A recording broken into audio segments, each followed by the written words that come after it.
Damos una vuelta de página y ponemos proa al futuro con Margarita Casas, con Historia y Memoria, la identidad de un pueblo. ¿Cómo te va, Margarita? Un gusto saludarte a las 8 de la noche y 6 minutos en esta jornada de día martes. ¿Cómo va todo? ¿Qué tal, Marcelo? ¿Cómo estás? Todo muy bien. Bueno, nos vamos anticipando un poquito a lo que será la conmemoración del Día de la Soberanía Nacional, de la cual, bueno, será feriado el próximo día lunes, pero obviamente el marco histórico queda por tu cuenta, naturalmente. Exacto, bueno. Bueno, sí, sabemos que el domingo 20 de noviembre fue el Día de la Soberanía Nacional. Ahora, tiene unas cuantas connotaciones. Vos sabés que los argentinos siempre vamos a estar entre unitarios federales, siempre vamos a estar así en esas dicotomías que tenemos. Y bueno, se declara el Día de la Soberanía Nacional el 20 de noviembre, pero en el año 1974, en pleno gobierno de Isabel. Ahora, claro, se declara el Día de la Soberanía como el combate, la conmemoración del combate, pero no era un feriado. Se lo declaraba, pero nada más. A ver, entre los artículos que decía que ese día se debían celebrar actos alusivos en el establecimientos educacionales del país, pero no era un feriado nacional. Lamentablemente, en la época del proceso se quita ese Día de la Soberanía y no se volvió a colocar hasta el 20 de noviembre del 2010, que lo vuelven entonces a incorporar. El día 3 de noviembre se incorpora por decreto nuevamente al 20 de noviembre, pero esta vez sí tiene carácter de feriado nacional. Hacia 1989, los restos de don Juan Manuel de Rosas volvieron a la Argentina, los trae en el gobierno de Menem, pero no, todavía no, el Día de la Soberanía no había quedado allí en las nebulosas, pero bueno, volvió a colocarse y ahora sí se celebra. Bueno, como cayó esta vez domingo, se pasó para la semana que viene, Demasiado, así que el lunes ¿no? será feriado nacional. Digo, demasiados días. ¿Cómo? Digo, demasiados días pasaron. Sí, Generalmente eso no es hay lo que yo tantos no días. entiendo. ¿Por qué tienen que pasar? Porque no lo hicieron directamente para este lunes que pasó. Claro. Que es lo correcto, pero bueno, no sé. Siempre vamos a tener estas dudas. Pero yo en realidad lo que tenía ganas de hablar era de las cartas que San Martín enviaba al general Tomás Guido en relación a todo esto del combate de la vuelta de Obligado. Él estaba en Francia, ya era un hombre mayor y con muy poca movilidad, tenía problemas de salud, entonces se escribían mucho con el general Tomás Guido. Y hay unas cuantas que me gustaron realmente, leerte esos pedacitos para ver si llegamos a alguna conclusión final, que me gustaría asociarla con otras cosas. Entonces dice que bueno, que San Martín en un momento dado se pone en comunicación con él y le pregunta a Tomás Guido, ¿qué me dice usted de la intervención que se anuncia de la Inglaterra, Francia y el Brasil en nuestra contienda con la banda oriental? No nos olvidemos que en estos momentos Rosas apoya a Oribe en el tema que tenían esa guerra civil en el Uruguay, y entonces Inglaterra y Francia, que tenían una flota naval gigante y muy moderna porque se movían a vapor, no a vela, y tenían ya comercio con Corrientes y con el Paraguay, obviamente querían intervenir para poder tomar y remontar nuestro río Paraná, y bueno, nos debilitarían económicamente, y con semejante armada lo lograrían. De ahí que se haga esa famosa batalla de la Vuelta de Obligado, ahí muy cerca de San Pedro. Entonces, dice, ¿qué me dice usted de esto? Y dice, yo me inclino a creer que sea más bien una mediación amistosa la que se trate de proponer.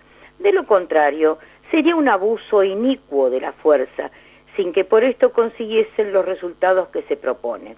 Es decir, la terminación de la guerra, por el contrario, ella se prolongará por un tiempo indefinido y por consiguiente perjudicial a los intereses de los beligerantes y neutrales.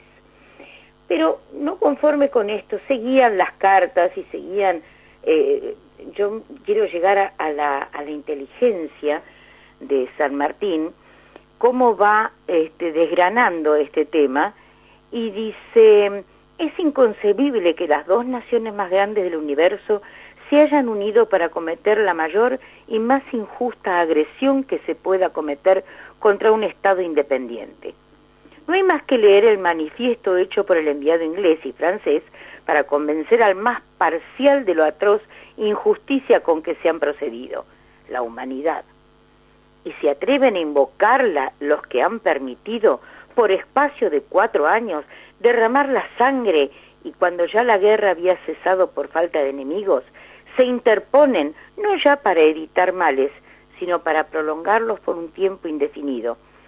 Usted sabe que yo no pertenezco a ningún partido. Me equivoco. Yo soy del Partido Americano, así que no puedo mirar sin el mayor sentimiento los insultos que se hacen a la América. Ahora más que nunca siento que el estado deplorable de mi salud no me permita ir a tomar parte activa en defensa de los derechos sagrados de nuestra patria. Derechos que los demás estados americanos se arrepentirán de no haber defendido, por lo menos protestado contra toda intervención de estados europeos. Derechos sagrados de nuestra patria, derechos que los demás estados americanos se arrepentirán de no haber defendido, por lo menos protestado contra toda intervención de estados europeos. Esto, si lo trasladas al siglo XX, pasarlo por 1982 y más o menos estamos en la misma. Sí. Tal cual, tal cual. Es impresionante. Estamos hablando, ¿viste?, de 1845. Ahora, dice, señor, dice, hace un análisis San Martín y dice: señor, de todo mi aprecio, se me ha hecho saber los deseos de usted. Porque le habla a Jorge Federico Dixon, que es un comerciante inglés que estaba muy conocedor de la gran inteligencia de San Martín, que le pregunta, que quiere su opinión con respecto a lo que ha pasado. Entonces San Martín le contesta eso. Dice, sus deseos relativos a conocer mi opinión sobre la actual intervención de Inglaterra y Francia en la República Argentina. No solo me presto gustoso a satisfacerlo, sino que lo haré con la franqueza de mi carácter y la más absoluta imparcialidad. No creo oportuno entrar a investigar la justicia o la injusticia de la citada intervención, como los perjuicios que de ello resultaran a los súbditos de ambas naciones, con la paralización de las relaciones comerciales. Igualmente de la alarma y desconfianza que habrá producido en los estados. Solo me ceñiré a demostrar si las dos naciones interventoras conseguirán por los medios coercitivos que han empleado el objeto que se han propuesto, es decir, la pacificación de las riberas del Plata. Según mi íntima convicción, desde ahora diré a usted, no lo conseguirán. Por el contrario, la marcha seguida no hará otra cosa que prolongar por un tiempo indefinido males que traten de evitar. Me explicaré. Tiene sabida la firmeza del carácter del jefe que preside la República Argentina. Obviamente se refiere a Rosas. Nadie ignora el ascendiente que posee en la vasta campaña y el resto de las demás campañas de las provincias interiores.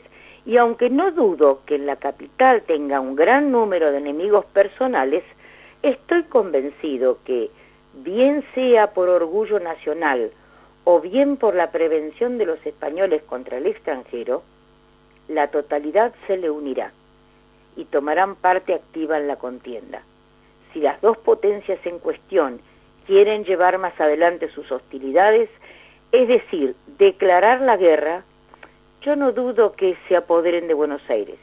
Sin embargo, la toma de una ciudad decidida a defenderse es una de las operaciones más difíciles de la guerra, pero aún en este caso estoy convencido que no podrán sostenerse por mucho tiempo en la capital. Vos fíjate que en 1806, 1807 tuvimos las invasiones inglesas, el pueblo se levantó y lograron vencer a los ingleses. Si bien en la vuelta de obligado no ganan los argentinos, sí queda bien estipulado que la defensa que hace el mismo pueblo contra este tipo de naciones ha quedado bien. O sea, nunca se la llevaron de arriba los ingleses, digamos. Tal cual. Y un feriado, digamos, que es nuevo, digamos, en el calendario. Mira, sí, tenemos el otro, el nuevito, que es el de Martín Miguel de Güemes también. Claro, también, pero digo, este último, digamos, sí. No tiene muchos años. No, justamente, por eso te decía, esto en el 2010 se puso como feriado nacional. Claro, digo, esto también habla de la importancia que nosotros le damos a determinados hechos de la historia, que recién en el año 2010 conmemoramos una de las batallas más importantes que ha tenido la Argentina en la defensa de su propio territorio, como fue lo que pasó allí, ¿no? En esa zona de la provincia. Sumamente importante, claro, y muy fuerte, como lo era la anglosajona. O sea, eran nuevos buques, eran muy grandes. Ellos se manejaban con un avance tecnológico totalmente diferente al que teníamos nosotros. Estamos hablando de superpotencias. Y sus naves eran ya a vapor, o sea que eran mucho más que a vela como se movían. Y tenían cañones y armamento mucho más fuerte y más grande que el nuestro. Entonces, volvimos a demostrar que se puede, cuando un pueblo trata en lo posible de defender su patria a costa de todo. Tal cual.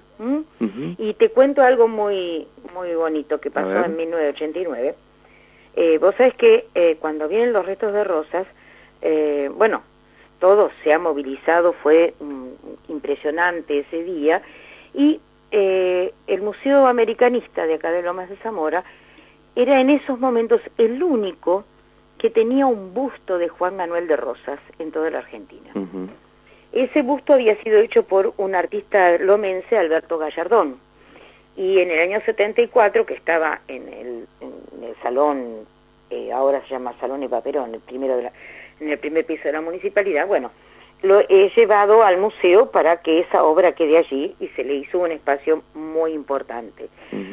Cuando vienen los restos de Rosas, la Campana de Cristal, que estaba conducida por Nelly Raymond en ese momento, vinieron a filmar desde el museo el busto que tenía, el único que había en la República Argentina. Fue muy, muy lindo y realmente salió en todas partes, está filmado, y me hace acordar algo que había sucedido. En el año 76, con el golpe de Estado, nos enteramos que en ese momento el intendente que venía era un coronel García, que no le gustaba para nada, era antirrosista total. Se entera que estaba el busto en el museo y viene, marchando prácticamente, y pedía que le devolviéramos el busto porque pensaba fundirlo. Mira. Nosotros ya nos habíamos anticipado, y cuando nos enteramos que venía, pusimos el busto dentro de un cubo de madera, dado vuelta, y lo cubrimos con un guardapolvo de municipal. Así que él vino, se paró al lado de eso y no sabía que estaba el busto ahí. Mira vos. Bueno. Por más de 10 años el busto estuvo protegido en ese mismo cubo, con ese mismo guardapolvo, hasta que en el año 83, con la democracia, se pudo volver otra vez a sacar ese busto. Vos fíjate, por eso lo que te decía, estas cosas que nos pasan a los argentinos, ¿no? Nunca vamos a terminar de ponernos de acuerdo. Sí, tal cual, y con medidas extremas que son irreparables. Exacto, que no tienen ningún sentido. Que si eso hubiese ocurrido, sería irreparable. Exacto. Sería... Era el único, y no sabes lo hermoso que es ese busto, es una maravilla, realmente. Después sí, ya se hicieron otros, y después, hace poco se hizo el monumento ahí en Palermo, claro, donde está montando su caballo y con con el chambergo al viento, como buen caballo, gaucho pampeano, saludando al a la entrada del sol. Claro. Pero bueno, nos pasan eso, ¿viste? A los argentinos. Por eso quise recordar un poquitito de esto, no solo la gran defensa de la soberanía, la importancia que también tuvo el gaucho Rivero, según dicen, que muere en la vuelta de obligado, el mismo que estuvo en Malvinas, claro. Entonces que se ha convertido en un héroe y que realmente no se sabe si tanto fue su heroicidad en Malvinas, porque claro, los documentos únicos que existen son los que dan los británicos, entonces era un gaucho matrero, ¿viste? De estos malos. Tal cual. Bueno, pero son todas esas cosas que debemos reflotar un poquito y saber realmente por qué esta argentinidad que tenemos tan fuerte y en defensa de lo nuestro, ¿no? Sí, tal cual. Y de hecho es que la propia sociedad luchó para que se recuerde, para que se instaure, porque siempre hay algunos, como el ejemplo que diste del salón principal de la Municipalidad de Lomas de Zamora, que por allí quiere hacer alguna modificación a la historia, simplemente llevándose un busto. Claro. Y la historia no es inmodificable, ¿no? Exacto, porque es como decir, no, basta, no existe esto, lo borro de un plumazo y se terminó. No, las obras que hay, lo que debemos tener, lo tenemos que seguir mejorando, no borrándolo y queriendo hacer algo nuevo. Nunca vamos a salir adelante. Totalmente, totalmente. Bueno, Margarita, interesante reflexión para algo que ya pasó y que pasó inadvertido, porque yo no sé si todo el mundo el domingo sabía de que estábamos ante la jornada que recordaba nuestra soberanía. Por ahí ahora empiezan a conocer algún detalle más porque es feriado el lunes. Eso también es parte de nuestra responsabilidad cívica, ¿no? Siempre, siempre es lo que yo te digo siempre, para no perder la memoria, para mantener la identidad de un pueblo, debemos seguir gotita a gotita, como la gota que horada la piedra, machacando a todos para decir, bueno, esta es nuestra historia y esto es nuestra identidad. Tal cual. Margarita, como siempre, un cariño y gracias por todo, ¿eh? No, gracias a vos, Marcelo. Hasta luego. Un abrazo.